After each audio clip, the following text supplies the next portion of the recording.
C'est vraiment une passion la boxe. Quand on y a goûté, c'est vraiment très dur de s'arrêter. Et puis après on se dit que la seule façon d'y rester, c'est d'enseigner. Parce que chaque boxeur prend la boxe de son entraîneur. Michel il est très très fort, c'est un des meilleurs entraîneurs qu'il y a sur Marseille. Au niveau de la boxe anglaise, il connaît tout. Il est super pédagogue, quoi. Et vraiment il vous fait progresser. Il nous a pris en charge, il nous a pris en main, à Myriam et à moi.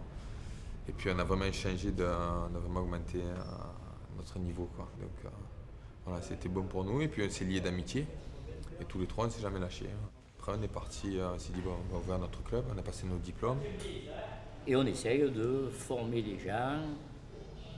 Beaucoup de filles maintenant, puisque ça s'est démocratisé. Beaucoup de filles font de la boxe. Myriam et moi, on a toujours bougé dans beaucoup de salles. On allait mettre les gants souvent, on tournait beaucoup. Et on a vu toutes les méthodes d'entraînement de l'équipe de France. On a fait des stages à l'équipe de France à Vichy. On a fait plein d'entraînements de partout, dans tous les clubs. On a beaucoup tourné. Et du coup, on a pris toutes ces méthodes d'entraînement. Puis on a notre expérience personnelle du ring qui est encore fraîche, quoi. Myriam est très bien, surtout dans sa partie en française. Christophe, française, anglaise. Michel, c'est plus la technique, plus la vista, puis c'était beaucoup en boxe anglaise. Chaque boxeur, chaque entraîneur a sa façon de faire, a son petit truc.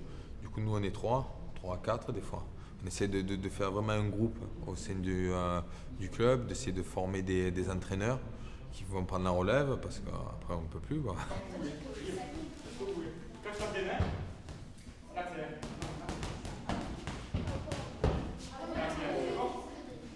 On est en train de leur donner en fait l'expérience qu'on a eue sur des trucs en fait qu'on a ratés, qu'on n'a pas bien fait pendant justement la compétition. On essaye de leur montrer.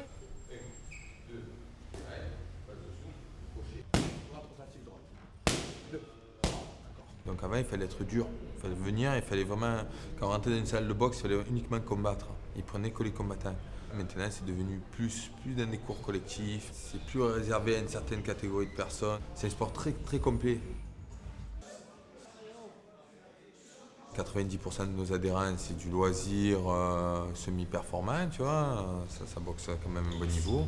Et puis après, on a 10% de compétiteurs. Là on prépare. En général, les anciens pros surtout, ils savent faire attention avec ceux qui n'ont pas la même expérience qu'eux. Et ça aide beaucoup. Donc, je préfère travailler avec les anciens pros qu'avec les amateurs. C'est utile. Hein. Quand ils nous donnent des conseils, on sait qu'on peut les écouter. Mais si on essaye de les amener, c'est des jeunes, ils ont 20 ans, 22 ans. Donc on essaie de les monter. Mais bon, c'est des jeunes qui sont sérieux. Je pense qu'on pourra faire quelque chose. Christophe, petit petit, il m'a fait boxer en anglaise, il m'a dit crois en tes points, boxe avec tes points, tout ça. Et puis petit j'ai changé ma boxe et j'ai progressé. Ça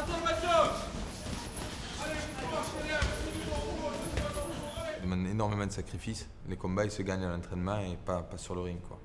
C'est vraiment, il faut se préparer psychologiquement et on veut que nos boxeurs quand ils sont sur le ring, ils lâchent rien.